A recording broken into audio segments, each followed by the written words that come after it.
Hello, নমস্কার, আসসালামু আলাইকুম। হিয়া রান্নাঘরে আপনাদের সকলকে স্বাগত জানাই।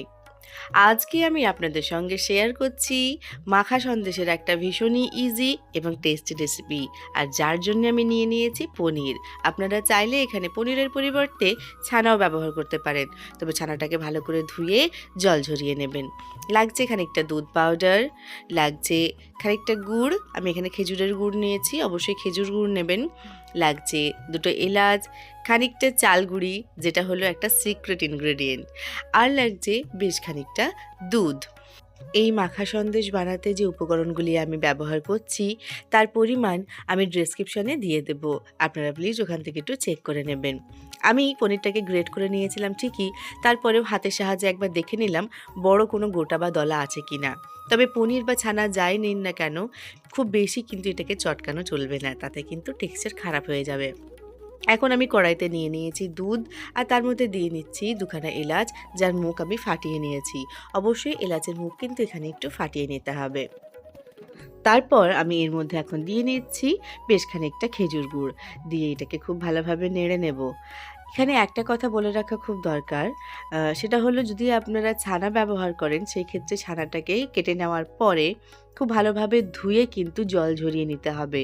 এটা কিন্তু অবশ্যই করতে হবে। যেহেতু আমি এখানে পনির ব্যবহার করেছি তাই এই স্টেপটা আমার এখানে করার দরকার হয়নি। তবে আপনারা যদি ছানা নিয়ে করেন তাহলে কিন্তু এটা একদম স্কিপ করবেন না, তা না হলে কিন্তু মাখা সন্দেশের টেস্ট একদম ভালো আসবে না, আর দুধও কেটে যেতে পারে। এখন আমি এরপরে দিয়ে নিয়েছি খানিকটা দুধ পাউডার, দিয়ে ভালোভাবে নেড়ে নিয়েছি। দিয়ে নিলাম পরিমাণ মতো চাল গুঁড়ি। চাল গুঁড়ির পরিমাণ এখানে খুব বেশি লাগে না, সামান্য খানিকটা চাল গুঁড়ি দিয়ে নিয়ে এটাকে নেড়ে নিতে হবে খুব ভালোভাবে, যাতে খুব ভালোভাবে এটা সন্দেশের সঙ্গে মিশে যায়। আর মিষ্টিকে মিষ্টি করে তুলতে অবশ্যই দেবেন ১ চুটকি লবণ। এটা স্কিপ করবেন না, এটা স্কিপ করলে কিন্তু আপনার মিষ্টি আর ৫ জনের থেকে আলাদা টেস্ট হবে না। তাই এটা ভীষণ ইম্পর্টেন্ট। আর চাল গুঁড়ি এটার মধ্যে অদ্ভুত একটা গন্ধ আনে, যেটা কিন্তু ভীষণই ভালো লাগে।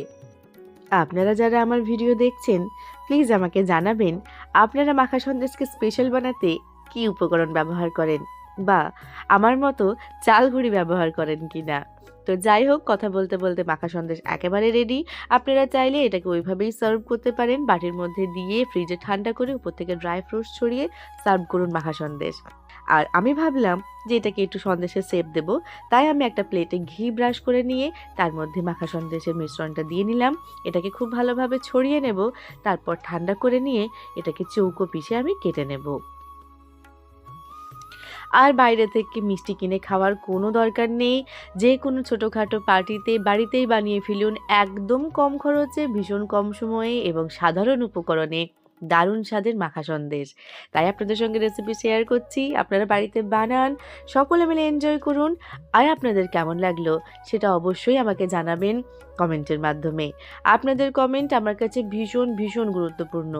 যদি ভালো লেগে থাকে একটা লাইক করে দেবেন, ফ্রেন্ডস, ফ্যামিলি সকলের সঙ্গে শেয়ার করবেন। আর আমার চ্যানেলটিকে সাবস্ক্রাইব করে প্লিজ আমার পাশে থাকবেন। থ্যাংক ইউ সো মাচ এতক্ষণ আমার সঙ্গ দেওয়ার জন্য, আমার ভিডিওটি শেষ পর্যন্ত দেখার জন্য। Thank you.